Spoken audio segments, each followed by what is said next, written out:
disponible. Et comme d'habitude, vous aurez évidemment tous les liens utiles qu'on vous montre dans le live, dans un doc qui est en description, comme d'habitude. Voilà, toujours bon à rappeler. Et ton écran est en live, tu peux commencer. Ouais, alors on a très peu de news cette semaine, donc si on en avait plus, j'aurais pas parlé d'XRP. Mais voilà, on va parler d'XRP, c'est pas grave. Apparemment, alors, il faudrait revérifier l'info, mais apparemment, il y aurait un ETF qui a été approuvé, ou au moins rempli. Je crois qu'il a été approuvé, il faudra vérifier. Tout ça après avoir fait un appel sur le procès de Ripple.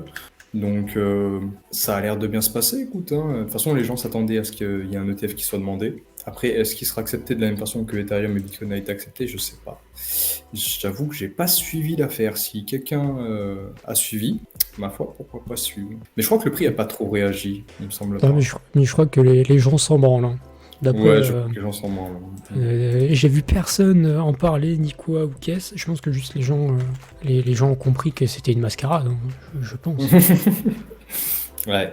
Bah, pourtant, tu sais, au début d'année, il y avait cette petite hype autour de XRP en mode ouais, il va faire comme à Bien chaque sûr. fois, il va réexploser. Ouais, Ça n'a oui, bien jamais sûr. marché. Ouais. Attends. Non, mais le XRP qui est toujours en fois 1,5 à peu près sur ses prix de début d'année. Donc, ah non, pardon, sur les prix de juillet 2022. Bon, bah écoutez, à partir de là, Oh putain. j'ai envie de vous dire que le run se passe bien. Hein. Le run se passe bien. Ouais. Oh là là. Catastrophe. Bon, bah, quand on vous dit qu'on s'emmerde cette semaine, c'est pas pour rien, d'accord Putain, on vient de parler d'XRP, hein. C'est Ça chaud. n'arrivera plus jamais Non, dans ce non. live. Hein. Vous êtes prévenus. Bah écoute, j'enchaîne avec des vraies news crypto pour le coup. Ouais, Des s'il te trucs plaît. que les gens ont peut-être envie. Babylone, le restaking sur Bitcoin. Moi, je me suis tué à faire sur Ethereum avec EigenLayer. Le staking, ou plutôt le restaking de Bitcoin natif à Bitcoin, c'est pas un layer 2, c'est pas un truc bizarre, etc. C'est vraiment juste vous envoyer vos Bitcoins dans une espèce de contrat sur Bitcoin directement. C'est ultra intéressant, ça mériterait peut-être de faire une analyse, mais on n'est pas là pour ça. La chose, moi, qui m'intéresse, c'est qu'on va enfin avoir le vrai montant de Bitcoin que les gens sont prêts à utiliser et à mettre en restaking. Parce que jusqu'à maintenant, on était limité à 1000. Ça doit pas être marqué là. Non, c'est pas marqué là, mais aujourd'hui, la limite, elle est capée à 1000 bitcoins, ce qui fait genre 600 000 $, je crois, de tête. Ça doit être ça. Ou 6 millions. Ça doit être 6 millions. Et on va passer maintenant à une limite illimitée. Et là, c'est une limite de temps, c'est-à-dire que pendant 10 blocs, des blocs 864 790 plus les 9 suivants, vous allez pouvoir mettre vos bitcoins à staker sans limite. Tac. Donc vous pouvez mettre 500 bitcoins par transaction, grand maximum. Si jamais vous avez 500 bitcoins, vous pouvez vous faire plaisir. Et félicitations à vous. Et le minimum, c'est 0,005 bitcoin, c'est ça. Donc on va enfin avoir le vrai montant de Bitcoin qui est prêt à sécuriser d'autres petits projets de la même manière que le fait EigenLayer, sachant qu'en plus de ça, il y aura probablement un airdrop, hein, vu qu'il y a un système de points. On parle de 1000 points par bloc. Donc en fonction du staking que vous allez mettre, vous allez gagner X points, et ces points vous feront sûrement gagner du token Babylone ou ce genre de choses-là. Donc voilà, ça va être ultra intéressant. J'ai hâte de voir et d'avoir le montant restaké à la fin de l'opération. Ça nous donnera déjà un petit ordre d'idée. Est-ce que c'est plus que EigenLayer? Est-ce que c'est moins que EigenLayer? Est-ce que les gens au final ne sont pas trop frileux à l'idée de staker du Bitcoin, qui est quand même C'est ça. une denrée rare? Et surtout qu'en plus de ça, pour la première phase, je sais que c'était limité à 15 mois de lock. Je sais pas si c'est toujours le cas ici. J'ai pas l'information, donc pour moi je pars du principe que c'est la même chose. C'était 15 mois de lock, et si vous voulez retirer avant ces 15 mois, vous devez payer un petit peu de bitcoin. Donc là c'est marqué 0,032 bitcoin, ce qui est 50% de moins que la première phase. Donc voilà, ça représente quand même un petit montant. Je crois que ça doit faire à peu près 40 $40. Donc si vous stakez pour les 15 mois qui arrivent, je vous fais le calcul en direct, il faut quand même prévoir que, ça coûte de l'argent d'enlever. Et donc 0,032 au prix actuel, ça fait $25. Donc voilà, si vous stakez des petites sommes, prenez-le en compte parce que ça peut vite coûter, plus les frais de transaction qui vont être abusés sur ces 10 blocs-là, si tout le monde veut staker. Voilà, prévoyez quand même le petit délai et qu'il ne faut pas utiliser vos bitcoins sur les 15 prochains mois. Donc voilà, concernant Babylone, je sais pas ce que toi, Joe, tu peux en penser de Babylone. Moi, on m'a pas mal parlé de Babylone quand j'ai défendu Egon sur X. Et je sais pas, tu vois, ça, parce que imagine, tu as envie de faire fructifier ton argent, tu as un service qui te propose 10% par an. Est-ce que tu vas y mettre tes dollars ou ton or? Tu vas y mettre tes dollars, tu vois, tu vas y mettre ce que tu utilises tout le temps, tu vas utiliser Ethereum. Mais Bitcoin, je vois mal un BTC Maxi prendre le risque, tu vois. Les Bitcoins, il faut qu'ils dorment là 20 ans. Est-ce que Babylone sera là dans 20 ans? T'es pas sûr. Sans parler des petits abus qu'ils sont en train de faire, tu vois, le fait de demander de l'argent si tu enlèves et tout.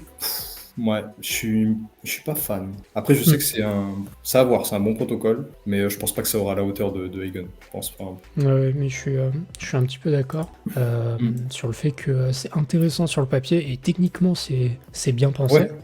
On n'est pas loin d'un truc qui est quasiment infaillible en vrai de vrai. Mais philosophiquement, vu que le risque il est pas nul, un Bitcoin Maxi, je suis pas certain qu'il s'amuse à aller faire ça. Surtout qu'en vrai, il doit s'en battre les couilles des projets, qui se construisent avec le restaking sur Bitcoin. Donc, je sais pas. Je pense que le product market fit sur Babylone il est moins bon que sur Eigenlayer, parce que je pense qu'il y aura moins d'offres quand même. Après, bon, il y a quand même 1000 milliards sur Bitcoin, donc on peut quand même réussir à trouver 10 ou 12 milliards qui vont se perdre là-dedans. Donc on verra overall ce que les gens font de leur petit Bitcoin. Mais c'est un peu ironique quand même, hein, parce que si tu peux pas être Bitcoin Maxi, cracher sur Ethereum et mettre ton argent en sécurité avec Bitcoin, je trouve ça beaucoup trop drôle. Mais le rendement, mon monsieur, le rendement. Le rendement. C'est sûr que 10% sur des bitcoins, peut-être que ça va en faire craquer quelques-uns. On verra. Ce sera à suivre en tout cas, ça c'est clair. Moi je suis vraiment. C'est clairement à suivre. J'aime beaucoup. Tac. Eh bien écoute, je vais te laisser enchaîner. Ouais. On a eu, chaque semaine, on a des nouvelles instits. Hein. On a Visa qui introduit VTAP, donc Visa Tokenized Asset Platform, sur Ethereum, bien évidemment. Et en fait, c'est un protocole qui vise à aider les banques à créer des stablecoins, ce qui fait totalement sens. Parce qu'on a eu tout ce... Alors, à chaque fois, on parle de stablecoin, mais je trouve ça tellement intéressant. On a eu, tu sais, les CBDC. Non, c'est ça, c'est CBDC. Ouais. Si, c'est ça, ouais. Ouais.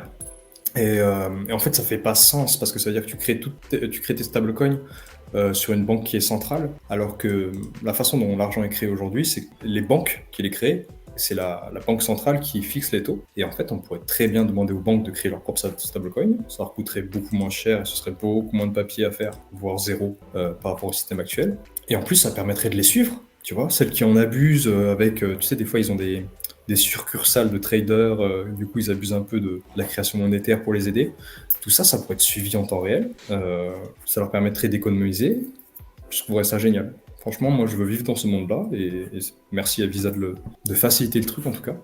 Sur Ethereum, encore une fois. Oh, bizarre. Ouais. Bizarre.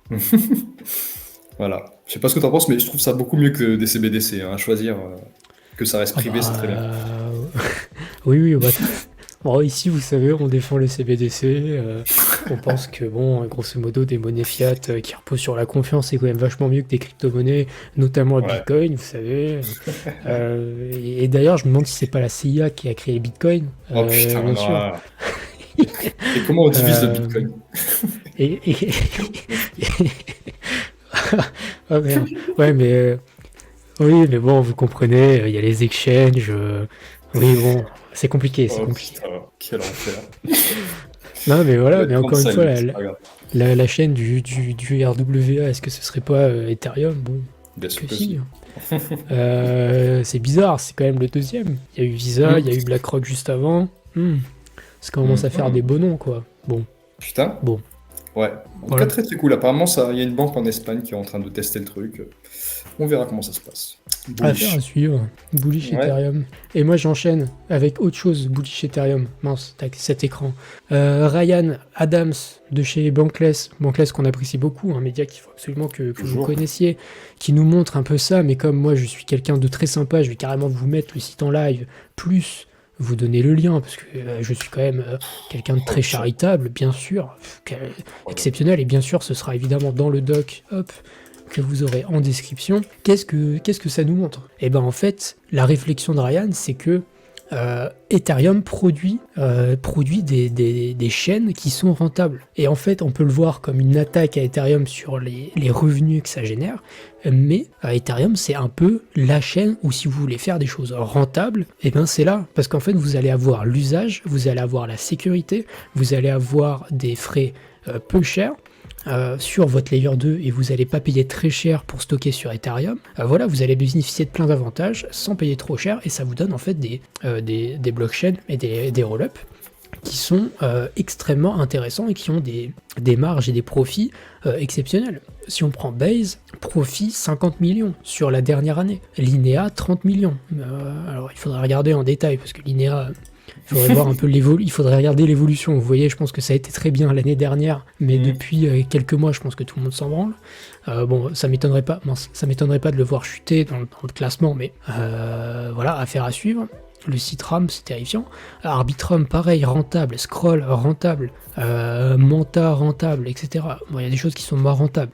Mais on a quand même 3, 6, 9 chaînes qui sont rentables et qui génèrent, voilà, qui génèrent des revenus. Et encore sûrement beaucoup Mhm. d'autres qui le seront avec des marges qui sont très correctes. On a 75% de marge chez Base et après ça tourne autour des 50-30%, ce qui est très correct. Et Ethereum se place comme un écosystème qui a tellement d'utilisation et un réseau fort que ça contrebalance les petits problèmes autour de l'utilisation d'Ethereum et des frais que payent les roll-ups, mais ça crée des produits qui sont ultra intéressants et il n'y a pas d'autre écosystème sur lequel ça pourrait se faire, d'avoir des marges comme ça et un écosystème aussi fort. Et donc du coup, la thèse de Ryan, et qui est complètement intelligente, c'est de se dire que en fait Ethereum va être une espèce de fédération d'économie avec Ethereum comme monnaie. Et je l'avais retweeté d'ailleurs, Mhm. mais j'ai pas retrouvé mon tweet. J'avais dit que ça faisait complètement sens en fait de voir Ethereum, la monnaie Ether comme monnaie sur ces roll-ups là. On parle pas d'une monnaie qui serait utilisée dans la vie réelle, mais vraiment d'une monnaie au sens économique à l'intérieur de l'écosystème crypto, et avec dessus plein de projets rentables, des blockchains rentables, et des gens qui ont envie d'aller sur Ethereum parce que justement c'est rentable. Et que Ether fait le choix d'avoir une politique ultra agressive sur ses frais, justement pour permettre la croissance de ça. Et c'est ce que tu disais dans un précédent live, Joe, c'est Mhm. ou je sais plus où est-ce que tu l'as dit exactement, mais tu avais dit que c'était... j'avais dit que c'était une méthode chinoise de dumping à Le la Lost chinoise. Leader. Ouais, voilà, merci. C'est un petit peu plus correct. Ouais. C'est un peu mieux. Oui, oui, s'il te plaît. Voilà. Cancel, hein. Euh, non, non, mais rien contre nos amis asiatiques, bien sûr, hein, mais de Lost Leader, c'est-à-dire que de Lost Leader, c'est-à-dire qu'en fait, on fait volontairement du dumping sur nos propres prix pour tuer la concurrence, et derrière, en fait, on est leader et on fait ce qu'on veut. Voilà, le Mhm. dumping à la chinoise, bien entendu. Et moi, j'ai trouvé ça intéressant, et je pense qu'on partage un petit peu le même avis, évidemment, Joe. Ouais, ouais, ouais, tout à fait. Ouais, puis il faut rappeler aussi que le IP 4844, il a aujourd'hui 6 ou 7 mois. Donc, on n'est qu'au début de la S-curve. Pour moi, ça va s'accélérer encore. Absolument. Et on voit quand même l'utilisation des roll-ups, c'est quand même fou. 100 gigas de blob postés par Base, c'est absolument Ouais. zinzin. On sent que ça pousse et on sent qu'il y a ça botte sur ça botte sur le réseau.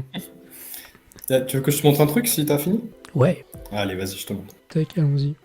Ici, on a 3 charts. On a de base les active address. Donc là, on voit que c'est du up only. C'est presque flippant, hein, surtout septembre. Ensuite, on a transaction count, up only. À part là, on a eu un mois plus bas que l'autre. Et sinon, c'est que du up only. On est quand même sur du 130 millions par mois, n'importe quoi. Là, on est sur du 22 millions par mois, hein. J'ai regardé suite tout à l'heure, c'était 5 millions en total, en cumulé. Ok. Euh, et là, on a du coup le throughput. Le throughput, c'est la scalabilité de la chaîne, c'est-à-dire qu'elle essaie d'augmenter ses mégagas par seconde un peu toutes les semaines. Et pareil, bon, c'est normal que ce soit en up only pour le coup. Mais ce qui est intéressant, c'est de voir que Base continue de scale, continue d'améliorer sa chaîne, sa layer 2, et chaque espace de bloc qu'elle laisse aux gens, ils le remplissent. C'est pour ça que tout est en hausse. C'est-à-dire qu'ils sont de meilleur en meilleur dans leur scalabilité, mais en plus, tu as la demande qui est là, quoi. C'est absolument fou. Elle a réussi l'impossible. Et si ça continue comme ça, on va vraiment avoir une layer 2 absolument immense. Et d'ailleurs, Base, j'ai vu plusieurs tweets passer. Base fait des opérations de sponsoring et de paiement de frais, enfin de le fait d'offrir les frais sur certaines apps, sur certains projets, etc. Absolument fou. J'ai vu passer. Il faudrait que j'arrive à retrouver, mais il y a un projet, un espèce de jeu blockchain sur Base. Où Coinbase a sponsorisé exprès pour payer les frais pour quelques transactions par jour, et c'est ça tous les jours, etc. Et ils sont vraiment ultra présents dans leur écosystème, et ça c'est la force d'un Base, et c'est le fait d'être backé par un Coinbase pour le coup. Et là c'est absolument zinzin, et ça marche trop bien. Même s'il faut quand même noter que sûrement dans la scalabilité qui augmente de plus en plus, doit y avoir aussi des bots, parce que du coup ça laisse plus de place aux bots, mais ça crée quand même un réseau qui est quand même très solide et ultra ultra scarce, enfin qui scale ultra vite, quoi. C'est ça. Et j'arrive pas à retrouver, j'avais vu une vidéo, tu sais, ils avaient fait tout un Basecamp où ils avaient rameuté tous les développeurs, tous les gens qui s'intéressaient à Base et qui voulaient avancer sur cette chaîne. C'est-à-dire qu'ils ont fait tout un événement qui a dû coûter extrêmement cher, tout ça pour rassembler les gens, et c'est exactement ce qu'on demande à Layer 2. Et c'est encore une fois, c'est pour ça qu'on a des Layer 2, c'est pour ça que Ethereum s'est mis en arrière, c'est parce que Ethereum n'est pas capable de faire ça, c'est pas sa philosophie, il pourrait, mais il veut pas faire ça. Et ces entreprises qui sont beaucoup plus centralisées et qui savent exactement comment faire, eh ben elles ont l'expérience de faire ça, elles ont les moyens, et c'est que bon pour Ethereum au final. Et c'est pour ça que Base marche super bien, c'est parce qu'ils ont vraiment l'expérience de rameuter les gens. C'est vraiment très riche. Et bien tiens, j'ai retrouvé le tweet que je voulais montrer. Alors je connais pas FredPet on Base, ce que je vois c'est que c'est un jeu on-chain, etc. Je voulais m'y intéresser aujourd'hui, j'ai pas eu le temps. Voilà, il y a d'autres choses à faire, vous comprenez, les jeux on-chain c'est pas trop mon dada. Mais ce qui est intéressant à noter, c'est plutôt la présence de Base, où en fait, donc ça, Adam, c'est un gars qui crée le jeu, qui dit que ils peuvent se permettre d'offrir 10 à 20 TX par jour pour chaque nouvel utilisateur sur l'application, sur le jeu. Et ça, c'est grâce au soutien de Nick et de la team Base pour les gas credits et l'aide pour implémenter ça. Donc on a Nick Base, c'est un mec chez Base, voilà, tout simplement.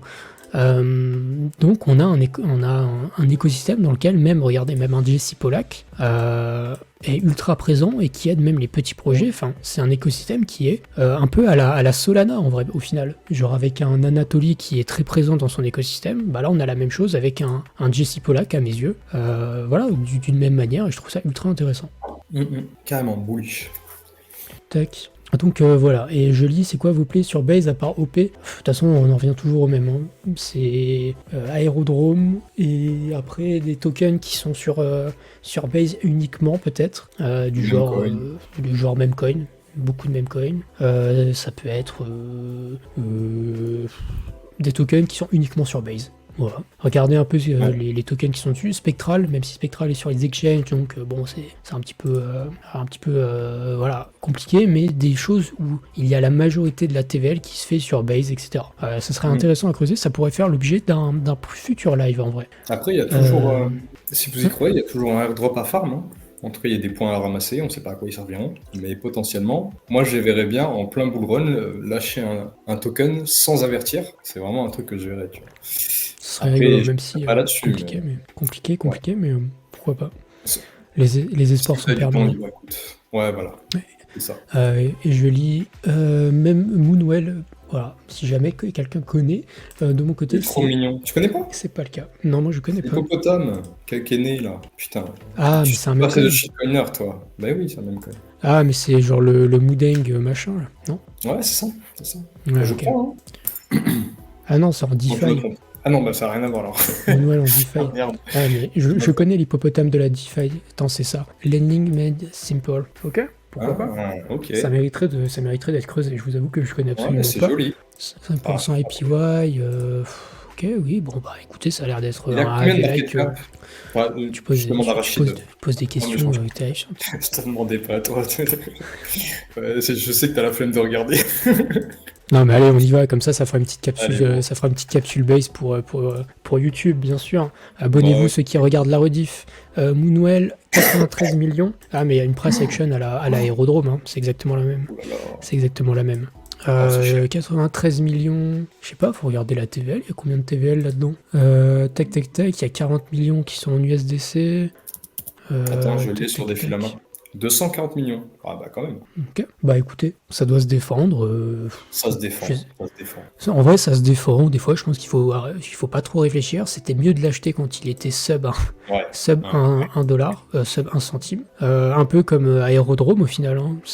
On aurait pu faire Aérodrome, j'avais fait une price action, si tu la reprends, en disant que c'était très bien de l'acheter à 50 centimes. Là, maintenant, si vous me dites d'acheter maintenant, je suis en mode, faut le vouloir, quoi.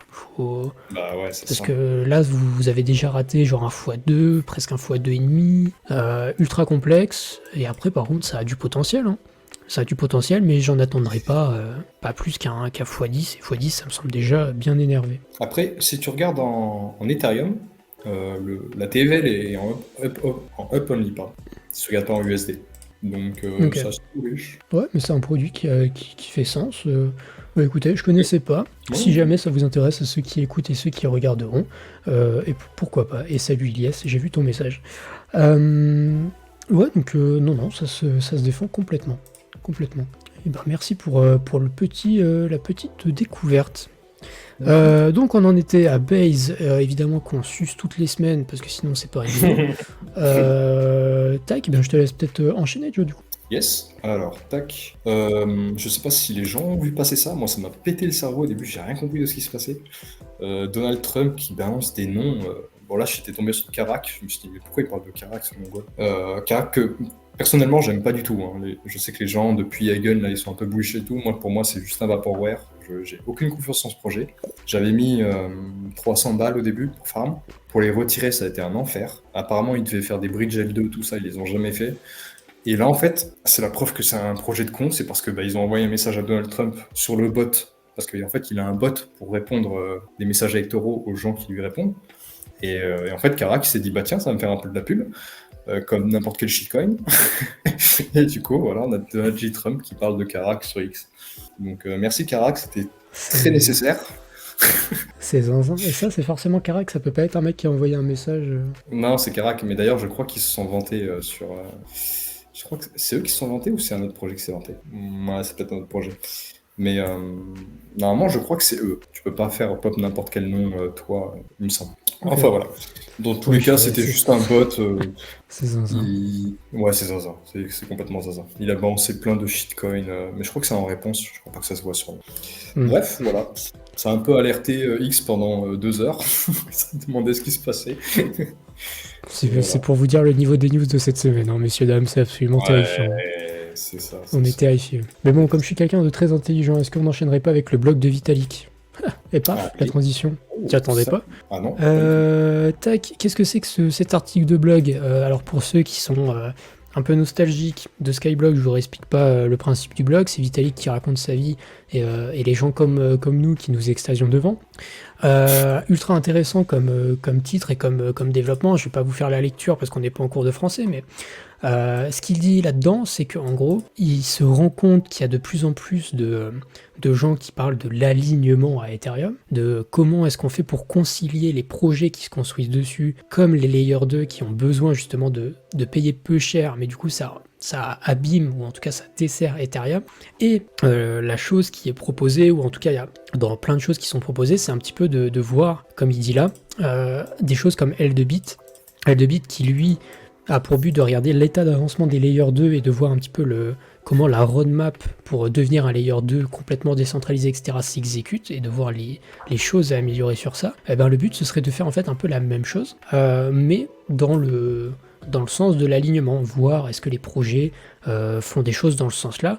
Alors c'est encore une fois là, c'est un article de blog, on sait même pas dans quel sens ça va aller, etc. Qu'est-ce qu'on appelle l'alignement, quelle métrique on prend pour mesurer ça, mais c'est une considération que Vitalik a intégrée dans son raisonnement, et il faudra voir ce qui en est fait dans le futur. En tout cas, très très intéressant, comme d'habitude, hein, quand Vitalik parle, le monde se tait. Donc voilà, il faudra voir un petit peu quelles sont les choses mises en place. L2Bit, je connais pas, c'est un meme-coin, j'imagine. Je le veux, ce même coin. Ah C'est non, rigolo, oh super. là, je suis terrifié. Avec la belle image, tu sais. Moi, si jamais vous connaissez pas L2Bit, dans le doute, quand même, tac. L2Bit, c'est un truc qui permet de checker un petit peu l'état d'avancement dans les stages des roll-up. Vous avez le stage 0, le stage 1, le stage 2, pardon, qui permet en gros, hop, vous l'avez là, qui permet de voir l'état d'avancement. Le stage 2 étant là où en fait le truc est complètement décentralisé, fonctionne sans besoin d'avoir des gens whitelistés qui font la sécurité ou ce genre de choses. Donc voilà. Ça fait ça, et en fait on voudrait voir un petit peu la même chose avec l'alignement. Il faudra voir si des gens le font et quels sont les critères qu'on prend en compte. Mais voilà, ultra intéressant, et comme d'habitude vous avez le lien dans le doc. Qu'est-ce que t'en penses, toi, Joe ? Bah, je suis partagé parce que, en fait, être aligné avec ETH, ça veut dire aussi se mettre des bâtons dans les roues sur la scalabilité. Et je sais qu'il y a des projets qui sont en mode arrêtez d'être aligné avec ETH, faites du mieux que vous pouvez parce que ça va de toute façon revenir à Ethereum, même si de base, t'es pas full aligné, tu vois. Un méga ETH, il est pas du tout aligné avec Ethereum.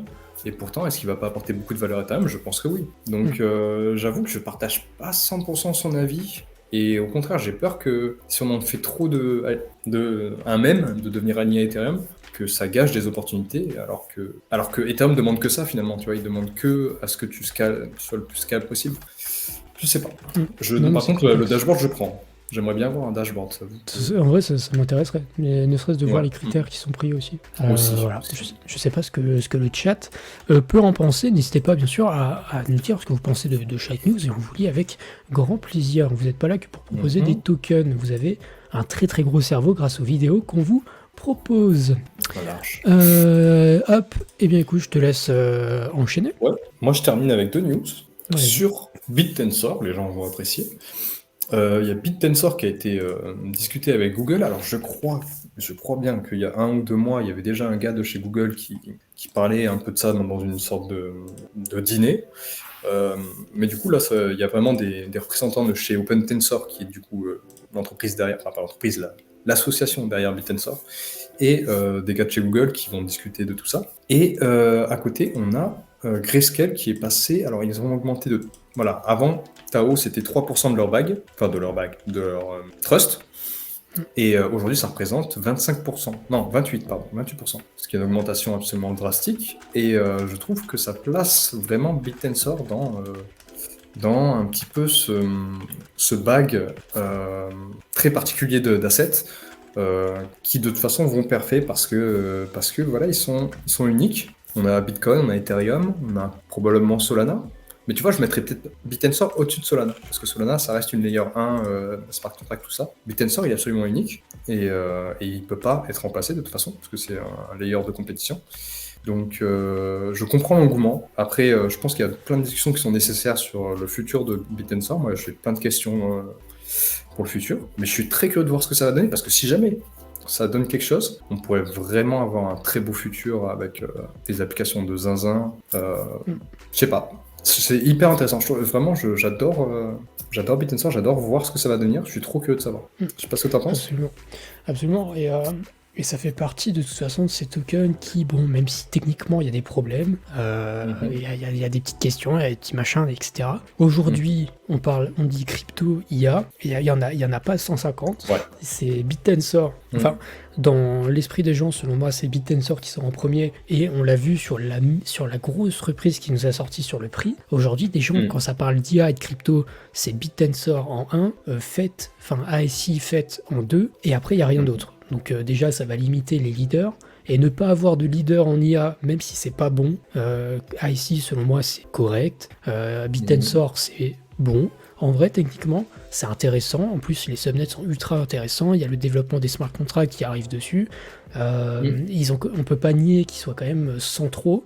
Donc, c'est un obvious play. Et même aujourd'hui, on peut encore en tirer un bon multiple si bullrun il y a, bien sûr. Après, voilà, forcément, c'est toujours plus compliqué de se positionner quand les prix ont déjà monté. On en reparlera dans la price action. Mais même si vous en achetez maintenant, vous allez avoir une performance correcte. Voilà, vous pouvez en tirer un petit billet sympa. Et voilà, parce que aujourd'hui, de toute façon, en crypto, de toute manière, il y a peu de choses qui sont intéressantes et le peu de choses qui le sont un minimum, il faut les acheter et Bit&Sor en fait partie. Voilà, c'est aussi simple que ça. Donc, et voilà, Grayscale a fait le choix, un choix d'ajouter du Tao dans son fonds pour une excellente raison qui est que ça fera du volume et que ça se développera très bien et peut-être que Tao fera même plusieurs cycles très bons, un peu à, je sais pas, une Solana qu'on avait dite morte pendant le bear market. En fait, non. On peut peut-être imaginer qu'il fera 2 cycles très bien si le développement est toujours correct. Et en plus avec une tokenomics qui est pas spécialement désavantageuse au final, même s'il y a des émissions, bah voilà, après une fois que c'est émis, j'ai envie de vous dire, on fait avec, et puis c'est comme Bitcoin, au début c'était compliqué, mais avec le temps, c'est roule et jeunesse. Donc non, Tao, moi j'apprécie de plus en plus, j'ai toujours pas pris assez le temps d'étudier Tao. C'est ultra intéressant et je pense qu'il y a plein de choses à aller voir dans les détails des subnets et dans ce genre de choses. Voilà. Et aujourd'hui, de toute façon, token IA, quoi d'autre ?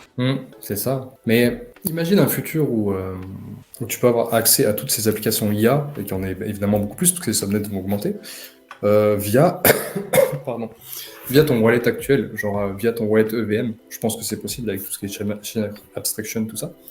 Ce serait ouf parce que tu pourrais du coup avoir cette usine à IA en tant que blockchain, en tant que layer 1, tout en l'utilisant mais de façon un peu indirecte. Je pense que sa place pourrait être là, tu vois, pour le coup. C'est comme ça que j'imaginerais.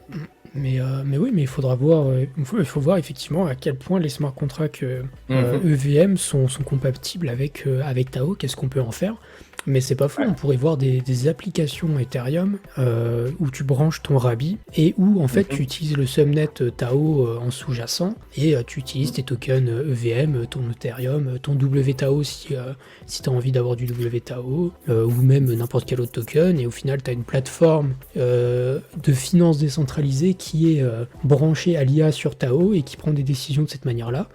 Un peu comme un spectral, mais avec Tao en sous-jacent, tu vois. Donc il faut voir à quel point c'est possible techniquement. Là, ça dépasse mon champ de compétences, mais c'est pas impossible que ça le fasse et qu'il y ait des gens qui bossent dessus. Et de toute façon, il y a tellement de gens qui bossent autour de Tao maintenant. Il y a 59 subnets de tête.